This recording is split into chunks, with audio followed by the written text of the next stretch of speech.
గుండె జబ్బులు అనేవి మన ఇండియాలో కూడా బాగా పెరిగిపోతూ ఉన్నాయి. ప్రపంచంలో కూడా ఈ non communicable diseases as per WHO గుండె జబ్బులు అనేవి చాలా హై ప్లేస్లో ఉన్నాయి, హై ర్యాంకింగ్లో ఉన్నాయి. ఈ గుండె జబ్బుల వల్ల ఎస్పెషల్లీ ఇండియన్ పాపులేషన్ కూడా హార్ట్ ప్రాబ్లమ్స్ అనేవి చాలా ఫ్రీక్వెంట్గా వస్తున్నాయి.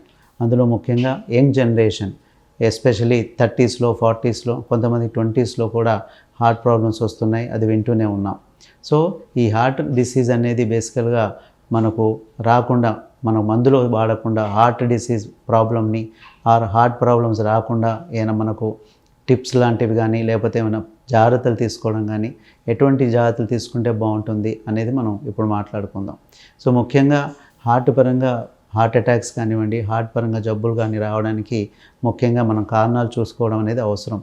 అందులో మొదటి లిస్ట్ వచ్చేది స్మోకింగ్ అనేది. స్మోకింగ్ ఎప్పుడైతే చేస్తారో స్మోకింగ్ వల్ల హార్ట్ రిస్క్ అనేది చాలా పెరుగుతూ ఉంటుంది. రెండోది వచ్చేసి ఒబేసిటీ, బాగా ఊబకాయం లావుగా ఉన్న వాళ్ళు ఈ హార్ట్ ప్రాబ్లం వచ్చే అవకాశాలు ఎక్కువ ఉంటాయి. దాంతోపాటుగా ఆల్కహాల్ కానివ్వండి, అలాగే బ్లడ్లో కొలెస్ట్రాల్ కొవ్వు ఎక్కువగా పెరిగినప్పుడు హార్ట్ ప్రాబ్లం వచ్చే అవకాశం ఉంటుంది. దీని తోడుగా కొంతమందికి, చాలామందికి కూడా డయాబెటీస్ ఉండడము, బీపీ బ్లడ్ ప్రెషర్ ఉండడం, వీటి వల్ల కూడా హార్ట్ ప్రాబ్లమ్స్ రిస్క్ పెరిగే అవకాశం ఉంటుంది. సో ఇవన్నీ కూడా మనం జాగ్రత్తగా గమనిస్తే, అండ్ ముఖ్యంగా మనం తినే ఆహారపు అలవాట్లు కూడా మార్చుకోగలగాలి. మనం ఇప్పుడు చూసినట్టయితే ఈ హార్ట్ పరంగా ఇబ్బందులు రాకుండా ఏం జాగ్రత్తలు తీసుకుంటే బాగుంటుందంటే, అది మొదటిగా మనం చూసినట్టయితే ఆహారపు అలవాట్లే. మనం తినే ఆహారం చాలా అవసరం. మనం తినే ఆహారం అది ఏం తింటున్నాము, సెలెక్టింగ్ ఫుడ్ ఐటమ్స్ అనేది చాలా అవసరం. ఆయిల్ ఫుడ్ తింటున్నామా, మనం జంక్ ఫుడ్ తింటున్నామా, మనం తీసుకునే ఆహారం ఎలా ఉంది అనేది కూడా చాలా అవసరం. దాని గురించి మనం అవగాహన ఉండాలి. సో ముఖ్యంగా మనకు ఈ కాంప్లెక్స్ కార్బోహైడ్రేట్స్ అంటే హోల్ గ్రెయిన్స్ కానివ్వండి, ఓట్స్ లాంటివి కానివ్వండి, లో క్యాలరీ ఫుడ్స్ అనేవి ఎక్కువగా తీసుకోవాలి. పీచు పదార్థాలు ఎక్కువగా ఉన్నవి తీసుకోవాలి. కూరగాయలు కానీ, ఫ్రెష్ ఫ్రూట్స్ కానివ్వండి, ఇవి ఎక్కువగా తీసుకోవడం ద్వారా హార్ట్ పరంగా రిస్క్ తక్కువగా ఉంటుంది.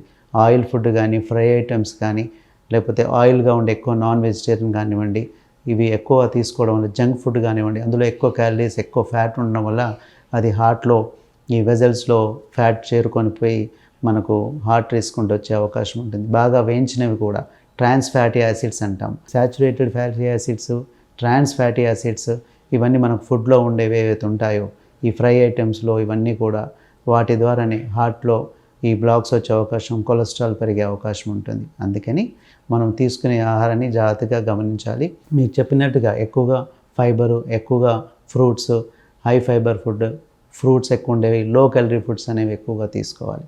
అండ్ ఆయిల్ అనేది మీకు చెప్పినట్టుగా ఈ ఫ్రై ఐటమ్స్ కానివ్వండి, మనకు రిపీటెడ్గా వేయించినవి కానివ్వండి కూడా తక్కువ తీసుకోవడం అవసరం. అది అన్ని జంక్ ఫుడ్స్ కూడా అందులో వర్తిస్తాయి. దాంతోపాటుగా ఫిజికల్ యాక్టివిటీ అంటే ఫిజికల్గా ఎక్సర్సైజ్ చేయడం, వాకింగ్ చేయడం. As per American heart association కానీ మనం చూసినట్టయితే హార్ట్ ప్రాబ్లము రావద్దు అనుకున్నప్పుడు ఫిజికల్ యాక్టివిటీ అనేది అవసరం. అట్లీస్ట్ మనకు 1/2 అవర్ to 45 minutes చేయాలి పర్ డే అనేది ఖచ్చితంగా చెప్తూ ఉన్నారు. Minimum 1/2 hour to 45 minutes per day చేయగలిగితే హార్ట్ పరంగా రిస్క్ అనేది తగ్గుతుంది, లాంగిటివిటీ అనేది పెరుగుతుంది. సో ఈ రెగ్యులర్ ఫిజికల్ యాక్టివిటీ అనేది అవసరము. అది ఒక్కొక్క రకంగా స్లోగా పెంచుకుంటూ వెళ్ళాలి. సో ఈ ఎక్సర్సైజింగ్ అనేది ఈ వాకింగే కాకుండా జాగింగ్ కావచ్చు, స్విమ్మింగ్ కావచ్చు, గేమ్స్ ఆడడం కావచ్చు, ఈ ఎరోబిక్ యాక్టివిటీ పరంగా కావచ్చు, ఇవన్నీ కూడా మనం అలవాటు చేసుకోగలిగితే మన హార్ట్ యొక్క హెల్త్ కూడా బెటర్గా ఉంటుంది. అది మీరు గమనించాల్సిన అవసరం ఉంది.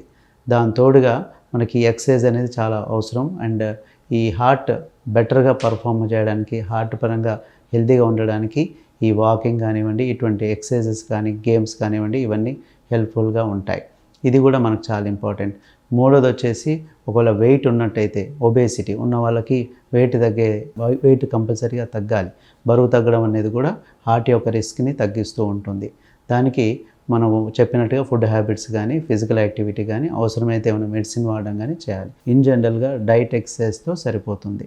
ఒకవేళ ఇంకా ఇబ్బంది ఉన్నట్టయితే మీరు డాక్టర్ని సంప్రదించవచ్చు. దీంతో పాటుగా మనకు ఈ బీపీ, షుగర్ ఉన్నప్పుడు వాటిని కూడా కంట్రోల్ చేసుకోగలిగితే బాగుంటుంది. అండ్ స్ట్రెస్ అంటే మనకు అందరికీ కూడా, అది యంగ్ జనరేషన్ నుంచి పెద్దవాళ్ళ వరకు కూడా స్ట్రెస్ అనేది కెరియర్ రూపంలో కానీ, ఏదో ఒక రకంగా ఎడ్యుకేషన్ పరంగా కానివ్వండి స్ట్రెస్ అనేది అందరికీ ఉంటుంది. ఈ స్ట్రెస్ వల్ల కూడా హార్ట్ ప్రాబ్లమ్స్ ట్రిగ్గర్ అయ్యే అవకాశం ఉంటుంది. అందుకని యంగ్ జనరేషన్ మీకు చెప్పినట్టుగా వాళ్ళలో హార్ట్ రిస్క్ అనేది పెరుగుతుంది కాబట్టి స్మోకింగ్ అనేది ఆపేయాలి. ఒకవేళ అలవాటు ఉన్నట్టయితే స్మోకింగ్ ఆపేయడం, ఆల్కహాల్ని తగ్గించడము, ఫుడ్ హ్యాబిట్స్ని ప్రాపర్గా మనం చెప్పినట్టుగా చేయడము, అలాగే స్ట్రెస్ని కంట్రోల్ చేయడానికి ప్రయత్నం చేయడం. అది మెడిటేషన్ కానీ యోగా కానీ ఒకలాంటి ప్లానింగ్ చేసుకొని టెన్షన్ పడకుండా స్ట్రెస్ పడకుండా అది ఎడ్యుకేషన్ కానీ కెరియర్ కానీ చేయగలిగితే మన స్ట్రెస్ లెవెల్స్ తగ్గినప్పుడు డెఫినెట్గా హార్ట్ పరంగా ఈ నర్వస్ సిస్టమ్ యాక్టివేషన్ తక్కువ ఉంటుంది. హార్ట్ పరంగా కూడా ఎక్కువ ప్రాబ్లం రాకుండా ఫ్యూచర్లో మనం హార్ట్ పరంగా ప్రాబ్లమ్స్ రాకుండా చూసుకోవచ్చు. సో ఈ విధంగా మనం గమనించినట్టయితే హార్ట్ ప్రాబ్లమ్స్ని మెడిసిన్ అంటే హార్ట్ అటాక్స్ని కూడా ఈ మెడిసిన్స్ లేకుండా కూడా మనం చేయొచ్చు.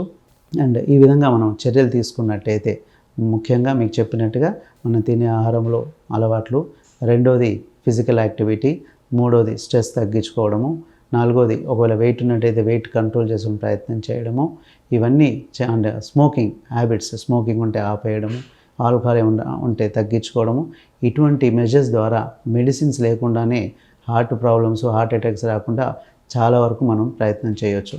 బహుశా ఇవన్నీ కూడా లైఫ్ స్టైల్ మెజర్స్ చేయగలిగితే ఖచ్చితంగా హార్ట్ హెల్తీగా ఉంటుంది అండ్ లైఫ్ పరంగా కూడా హార్ట్ ప్రాబ్లమ్స్ వచ్చే అవకాశం తక్కువ ఉంటాయి.